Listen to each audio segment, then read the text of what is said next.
This is Jonathan Yates with the Culture of Sports. We're at South River High School to talk about why Maryland has the best high school sports in the country and how the culture here adds to that. Leading off for us is going to be the field hockey coach, Megan Atkinson. Coach Atkinson, thank you for taking the time to be with us today. Absolutely. Thank you for having us. So any argument with the statement that Maryland has the best high school sports in America? No, you see a lot of quality sports no matter what the game is, whether it's field hockey that we're representing or soccer players or football. Lacrosse is obviously a hotbed that's in this area. You even see a lot of really quality softball and baseball players come out of this area, and I know football is heavily recruited too, so I would definitely agree that a lot of sports are very strong in this area. Well, there seems to be proof around us. Could you tell us about these two trophies behind you? Absolutely. So these are the two state championship trophies we won the last 2 years. We have our 2016 trophy and this past season, 2017. Our program did go back-to-back, winning the 4A state championship, which is a huge accomplishment because within this area, field hockey is very prominent. So for any program to go back-to-back, it's a huge accomplishment. Could you introduce the two players you brought Absolutely. here for the show? So I have here on the far end, Mackenzie Jameson. She is a junior. She will be a rising senior next year. Thank you for joining us. And then we have Darcy Clement, who is also a junior, rising senior going into next year too. Both players are 3-year varsity players that have started every game of their career for me, so it's great to have them. So Darcy, why don't you guys start off talking about what the community sports programs are like that have led to each one of you going to college to play D1 field hockey, as I understand it. Well, I started at Crofton Rec, and that was just a great beginning for me. And I remember so many of my coaches that I began with, and they just made me the player that I am today, and I thank them so much. Going along with what Darcy said, a lot of the coaches really pushed me to get to where I am today. A lot of the coaches that I had in my rec league actually are high school coaches in the area. It's really great to see them on the field when we play against them. And how competitive are the rec leagues in this area? They're pretty competitive, even at a young age. Yeah. And so, Coach, when they get up here to you, what do they need? Can you tell who's played at what rec league? Can you say, she's a Crofton product, she's a Davidsonville product? Sure. I mean, we do get a lot of Crofton, Davidsonville, and we have South River youth organization that all feed into our high school. And you do get to kind of know the kids over the years. We offer a great summer camp that a lot of our local players, rec players come to. So we get to know the girls many years down the road, even from 5, 6, they start coming to camp and we see them in high school. So, those local coaches, they depend on the high school coaches in the area to help develop their coaching needs to help grow the sport down there.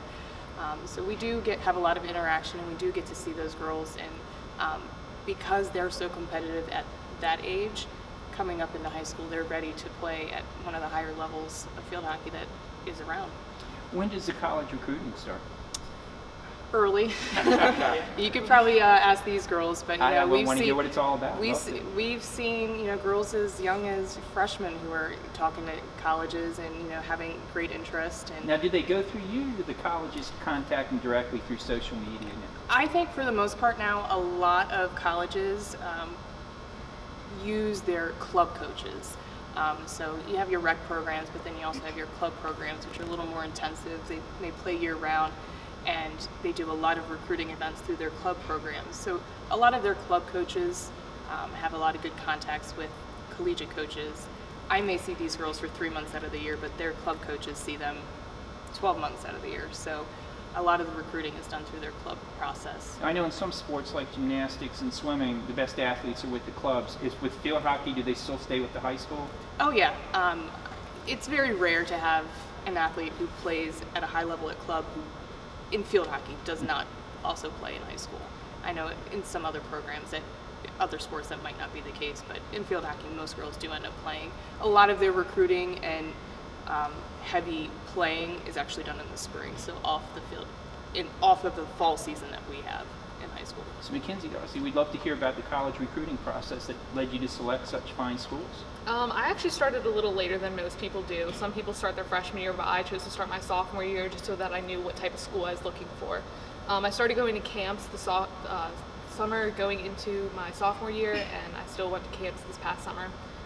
You can go to clinics throughout the year that the colleges host, and I also played club year-round, And all of the events we went to had a wide variety of coaches go there from D1 to D3, and it really was great exposure to get. And so what clinched it for you?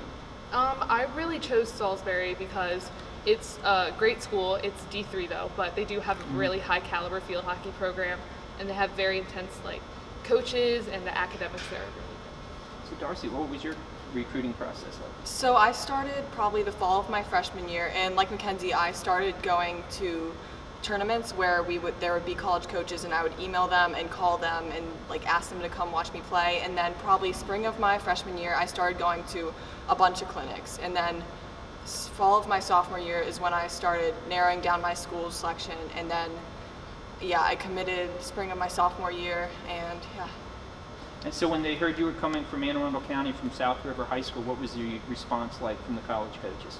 Well, for me, so I'm going to Boston College, so that's pretty far away. So I don't think they knew many Maryland schools, but once I told them how big and great of a program this is, I think they saw that. And for you, Salisbury is obviously not that far away, so they're very well attuned to how strong field hockey is in this area. A lot of the girls from my old club team actually go to Salisbury. There's a senior this year who's going there next year. So they actually know a lot of the girls in this area and a lot of the high schools. Coach, how is it different now from when you played? Oh, many different ways. First, when I was in high school, we played on grass, and not nice grass. We played on baseball outfields, whatever the school could afford to line at the time. And it's progressed from there. I mean, when I played, the rules were significantly different. And they. How have the rules changed? One of the biggest things is the self-pass rules. So when I was in high school, nobody would come to watch field hockey because the whistle blew too much and nobody knew what was going on. And the game would stop so much and get reset and have to get available for the next play. But now, in the past 10 years or so, when they've adopted the self-pass rule, when the whistle stops, the game literally keeps going. The players don't have to stop. So it keeps the pace up, it keeps the game flow, and if you catch a team that's not paying attention, you can really take advantage with the self-pass rule. So that's one of the biggest differences that's gone over. I mean, I graduated high school in 2000, so in the last almost 20 years, a lot of changes have come across. Not to mention, just the surface that the girls play on these days, even down at the rec level, instead of playing on grass, a lot of these girls, especially in Anne Arundel County, the rec programs play on the beautiful turf fields that they have, so they can learn skills that these guys have taken years to master when they're so much younger already. We didn't have that when I was in high school. No, I've seen that in lacrosse. The stick work now is so much better than when I played. It's amazing. Are you shocked when you go watch players now in just junior league field hockey, how much better the stick work is? Yes, definitely. When they come to our summer camp in the summer, I'm just shocked at how much they're improved and how advanced they are compared to where I was at that age. Same thing with you? Yeah. And has the game become more physical? I mean, is there a hallmark of your teams? Are they better conditioned than the other teams? Are they more physical, more finesse? We pride ourselves, at least here at South River, on trying to be more conditioned. I know that I say this to the girls, not that they like to hear it, but I don't ever want to be beat because somebody outran us because we ran out of gas in the last 10 minutes of a game. As far as physicality, the game is a little bit of a contact sport. It's not meant to be, it's not set up to be that way, but it's a close contact where you have your sticks and the bodies, and sometimes both of those things need to be used to manipulate a player to do something that you want. So there are some times where it's physical, but I think at the very highest level, any coach is going to say you're not supposed to play that way. That's not how the game is supposed to be played, and to keep the game played the way that it should be played, we don't teach it that way. Well, I know from my own career, as I evolved up through high school, college, and afterwards, the more you went up, two things happened in the sport. It became a lot quicker and a lot more physical. Is that the same thing in field hockey? It does, and we see it even just at the high school level, from our JV games to our varsity games. There is a huge gap in just the speed of the game, and a lot of the sophomores or freshmen that are on JV, when they transition up to the varsity level, sometimes it takes them a little bit to get into it. Like I said, these girls came in to the high school program at such a high level, they started as freshmen on varsity because they were already there. But sometimes it does take kids a few years to kind of adjust to the speed of the game, even from rec league to JV, from JV to varsity, and then they'll probably learn when they go to college that as fast as they think our games are, it's going to be totally different when they get to college. So when you guys were on varsity as a freshman, what were the biggest adjustments for you?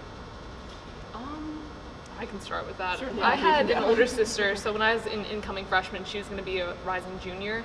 So she already told me a lot of the expectations that Coach Megan and the other coaches had for the players as freshmen coming into the program. So And what were those? just to be in very good shape, be ready to play hour-long games without breaks, as we do now.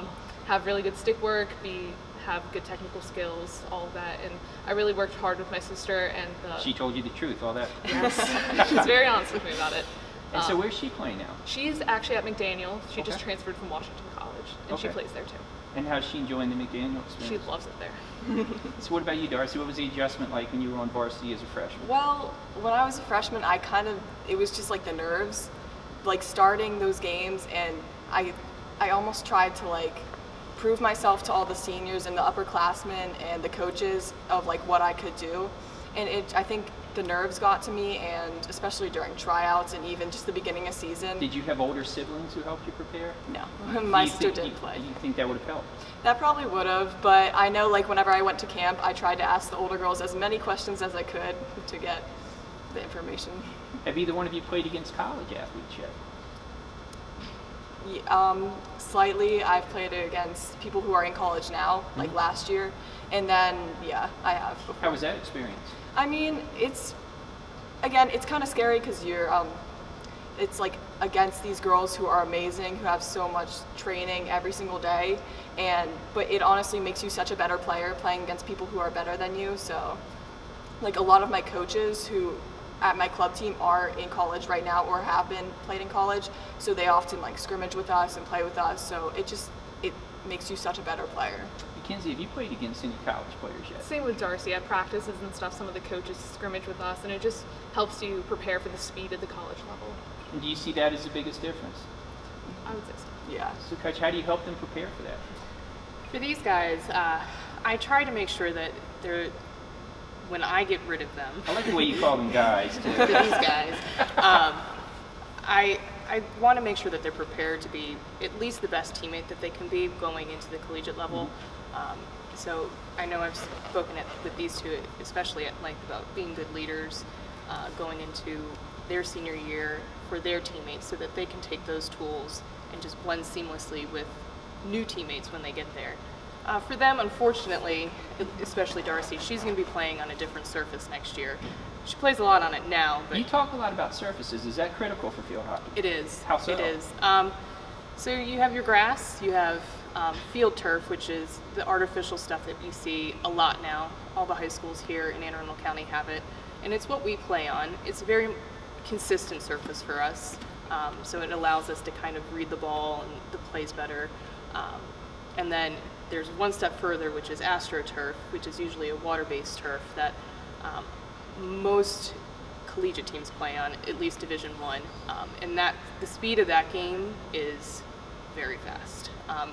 It's like playing on concrete. That ball rolls and it won't stop until somebody stops it. So that for me is hard to get as a high school coach, is the biggest transition that I can't probably prepare them for, but these girls do a great job playing at the club level where their club opportunities do allow them to do that.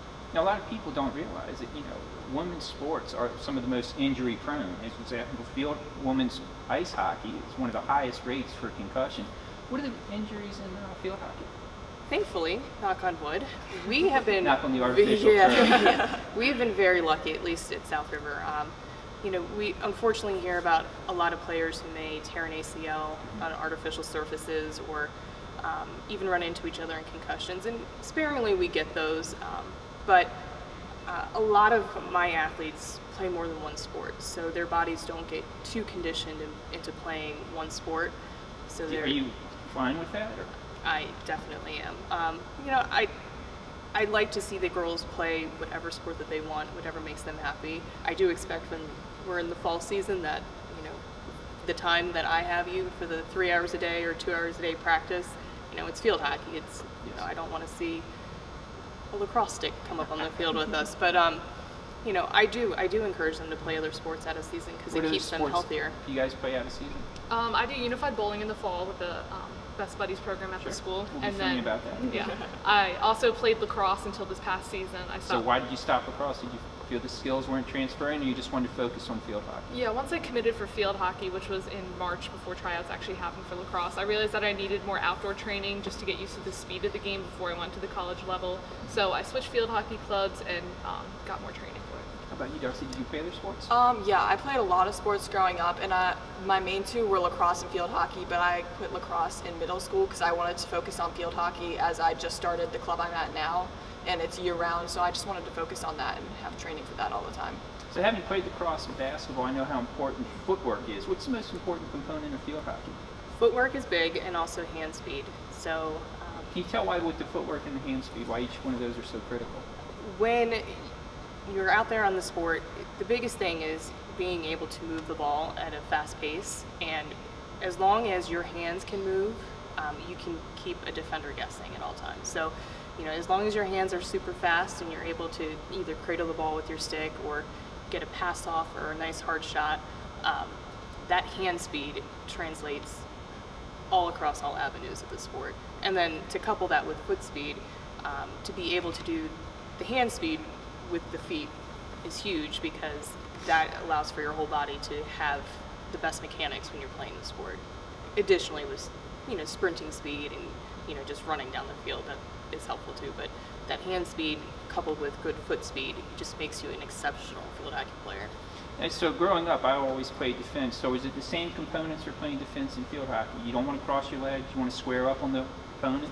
Do you agree with that, McKenna? Yes, I play defense or defensive back, and having good footwork is good because then the offender, sorry, No problem. they can't make you fall off your point of balance, and that's really good because then you're able to channel them to where you want them to go. But also having quick stick work is important too, because then you're able to dribble the ball out of the circle from the offender. Darcy, how about your experience? I agree completely. I mean, one of the main things I work is my hand speed, and I have a weighted stick at home where I do pulls, and it helps me a lot to get my hands quicker and just work as skills because I'm a midfield and a forward, so that's one of the main things. But also, we also play defense, and the footwork is something that I've been working a lot on now because I'm not that good at it. But one thing, and even because I play it forwards, midfields, defense plays defense all the time, so it's something important for everyone. So I know when I played lacrosse, that slides were very important in defense. What's playing defense like in field hockey? Are there zones, man-to-man? Are there slides critical? It's more of a man-to-man at this level. Is that the same way in college too? College, mostly, they might implement more of a zone depending on probably the athletes that they are playing against. A lot of the college coaches may understand their opponents a little bit better, speed-wise, and who may be more important or less important on the field to cover. But our level, we play man-to-man and kind of make sure that each body's covered so that they don't have an open opportunity. And so is there an ideal body size and type for a field hockey player and for a position on field hockey? Not necessarily. You, with the exception of maybe goalie. Your goalies you typically want bigger because that means more Cover surface more area, space. and they can get the. We have a Obviously, neither one of you is a goal. but we have it's a 12 foot wide by 6 foot tall goal, so it actually has a lot more space than people kind of realize. So it does take a lot of athleticism to cover it. So you may see, especially at the collegiate level or even national level, taller goalies that can get there faster. I'll take what I can get at the high school. I don't care as long as they want to get in the goal. I'm happy. Is that a tough position to fill? It is. Not Even a lot at a state champion school? Yeah. Really? Not a lot of people are willing to kind of step up and do that. It takes a special mindset to know that you're the last line of defense. So Darcy, Mackenzie, as the captains in team sports, would you guys step in the goal if needed? I used to play goalie in middle school, but then I stopped. So Darcy, would you mean, put the pads on and step I in? would do it if we needed it, but I probably would not be the best choice for the team. Well, if you were to inspire the others, that might be the best choice. Or something Yeah. like that. Now, when I also do photography, and I was on the sidelines taking pictures for the Maryland Lacrosse Championship game. It stunned me how fast the female players were. There were some players on that team who I swear were running 4.40s. Oh, yeah. Have you seen the speed just escalate too? Yeah, absolutely. There's definitely a lot of strong players in this area that are very fast down the sideline and hard to cover. So, especially if you're a defensive player like Mackenzie is, if you get caught off guard or off balance against one of those girls, they can take off right by you, right down the field. We see a lot of those. There's a lot of really athletic, talented players in this county. I know Broadneck has one. Severna Park always has a handful of them that can just, if you're not ready, they will make you look silly. So Mackenzie, if you're playing someone who's faster, maybe even quicker than you, how do you stop that person? You can't get too close to them because they can just beat you with an easy pull left or pull right. So you have to stay a certain distance away from them, which we say a stick and a step. You also have to channel them to where you want them to go, so mainly you keep them towards the sideline. So when you say channel, is that, would you guys play like a zone defense for that? So you double up if you channel them into a certain area? You take away space that they can run into just to force them usually towards the sideline. And we usually don't like them to go towards the middle because then it's an easy way to goal. So if we keep them wide, then we can also get other people to help double the girl. That's usually how we cover a fast person. So Darcy, if you're against someone who's faster, how do you take care of that? Well, I always try to keep my feet moving so that way they don't beat us. And then, like Mackenzie said, you always have to like stay a certain length away. That way you won't overcommit and so they beat you, but also so you're not like so far away where they can do whatever they want. So basically what you want to focus on is your footwork and how always keeping your feet moving and moving with them. And like she said, the channeling and your body positioning, always forcing them a certain way, specifically sideline. So have you seen the school become more supportive of the field hockey team since you guys have gone on to greatness? Absolutely. We have a great community here at South River where, It's no longer just the boyfriends and the families coming to no. We have, even just the field hockey team, we try to make sure that we go out and support other teams. I know we love to go watch our volleyball team play, and we go at least try and go a couple games a year to see them. And the teams here reciprocate that. They come and they cheer for us. We have, football players, soccer players, all out in the stands cheering for us. How has that changed since you played? A lot, because a lot of people don't understand the sport. But even just watching it, if you don't understand the rules, just the intensity of it, the athleticism of it, the speed of the game, how hard it can be, the shots on goal, and some of the types of shots on goal, it's fun to watch. So even if you don't understand the game, it has evolved to a game that even if you don't know it, it's fun to go see these girls out there play.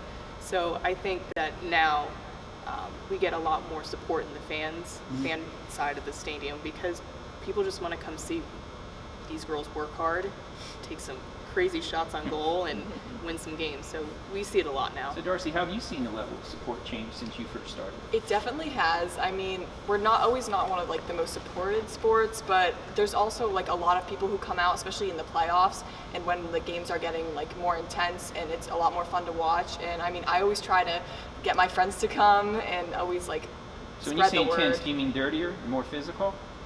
Well, not necessarily, but it's always better competition. Sometimes it does get physical because it's like playoffs, but yeah, it's always more So competition. Mackenzie, how have you seen it since your sister played? Changes. Yeah, well, when I was a freshman, field hockey didn't have that many students or student athletes supporting them during the games, but over time, as we started winning more state championships, people are willing to drive an hour and a half to Washington College to see us win a state championship. So that's really great that fellow student athletes and students are driving all that way to see us play. So Red Smith, the legendary sports writer, he once said that baseball is dull only to the dull. What should people going to their first field hockey game, what should they look for to enjoy it as much as possible? You are looking for athleticism and speed. Do you look at like individual matchups? You want to watch like the zone forming, the shift, or as Mackenzie said, the channeling of the defender you're playing against? As somebody who doesn't necessarily, if you're not familiar with the sport, that's not necessarily what you're going to focus on.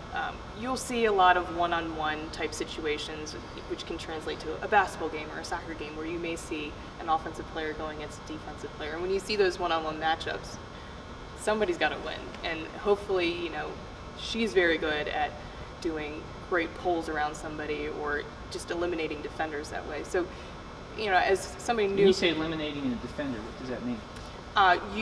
We talk to the girls all the time about this. When you want to eliminate a defender, you want to get them basically off balance to a point where you can get by them and break away with speed so that you can either go to goal or pass the ball upfield, make your next play by getting rid of somebody. So basically putting them behind you, whether it's through stick work, a passing, one of those avenues getting downfield. So Mackenzie, what's your favorite way to eliminate a defender?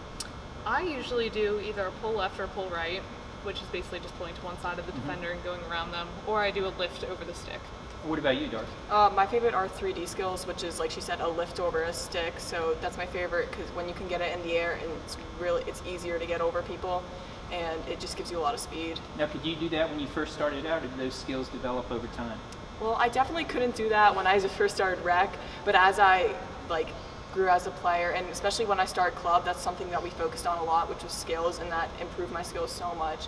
So probably when I started club, I started learning how to do them, and yeah, I can do them now.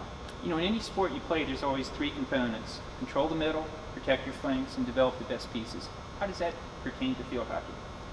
We like to control the middle, especially we talk about on defense. We want to make sure we, as defenders, don't give the other team easy shots on goal. So we want to get them to the less risky area of the field, closer to the baseline, and keep them from the outside.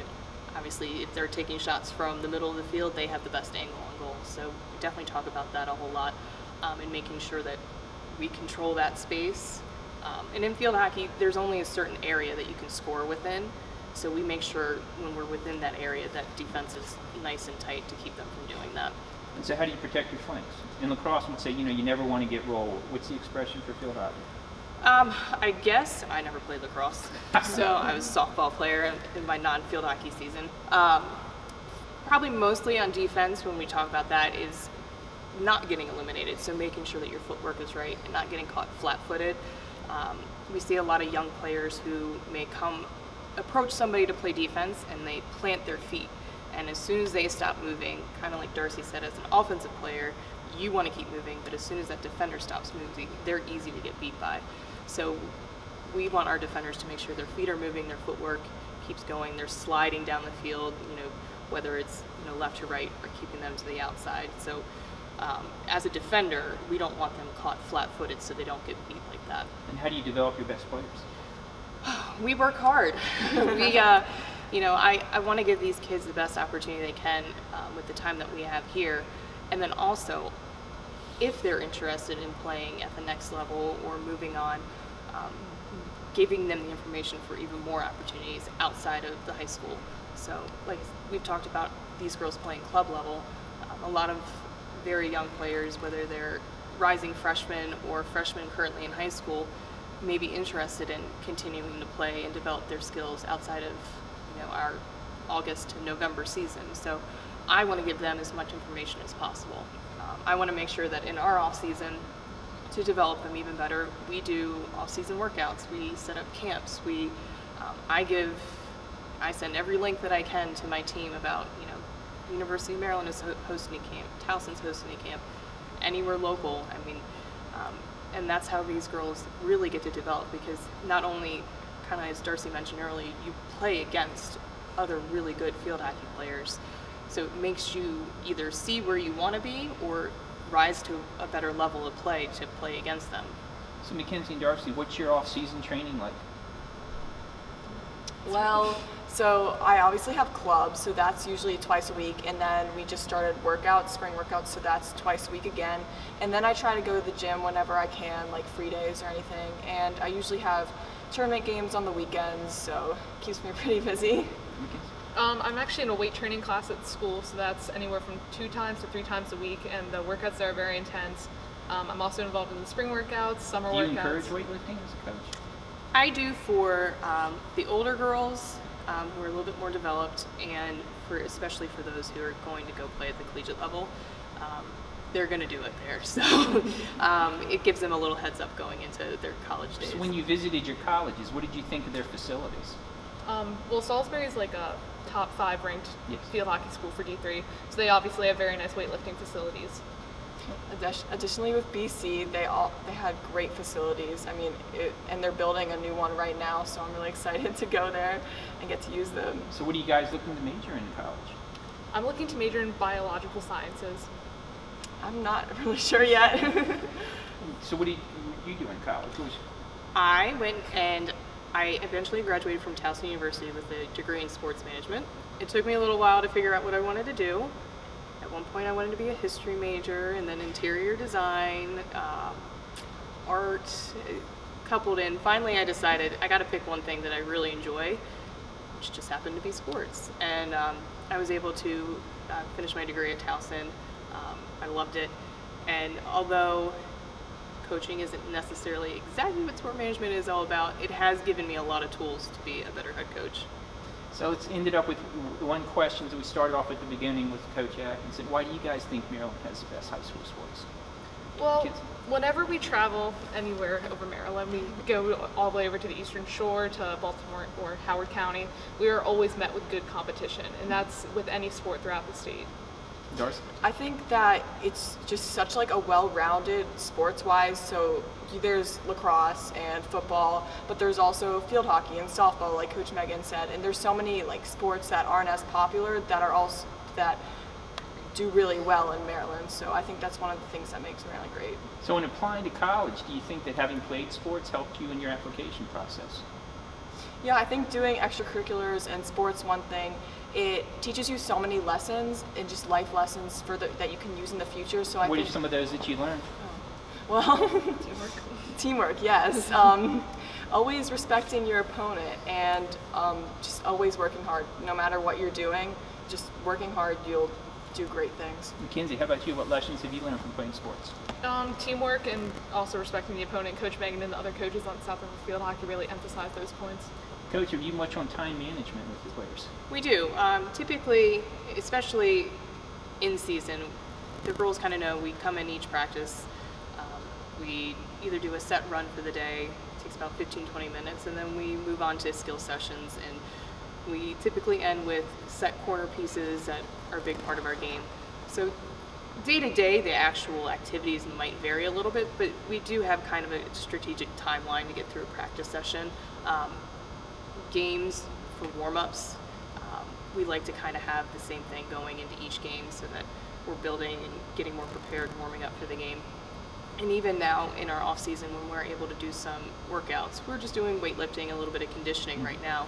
But each day we're doing the same thing so that we have that discipline and we're ready to go into season with that same time management skills. So Darcy, do you feel that your time management skills have improved as a result of playing field hockey? Yes, especially with having to balance schoolwork and field hockey, especially in season. Like, I know that if I'm staying after for practice and I have like a 2-hour break in between school and practice, I have to try to get as much homework in as possible during that 2 hours, so then I won't have as much after school or even after a game when we get back really late. Like, it doesn't leave much time to do homework. So I realized that you need to do the stuff you can while you can do it and when you have the opportunities to do it. How about you, Mackenzie? Has playing field hockey improved your time management skills? Definitely. So school lets out around 2:20, and our practice usually starts at 4:30. So that gives us 2 hours to start our homework, and then practice ends at 6:30. So when you get home, you have a certain amount of time to get everything done. So you really have to be good with time management to get all of your stuff done. Those. Well, Mackenzie, Darcy, Coach Atkinson, I thank you for taking the time for this interview today. It's been wonderful. Thank you for having us. Thank you.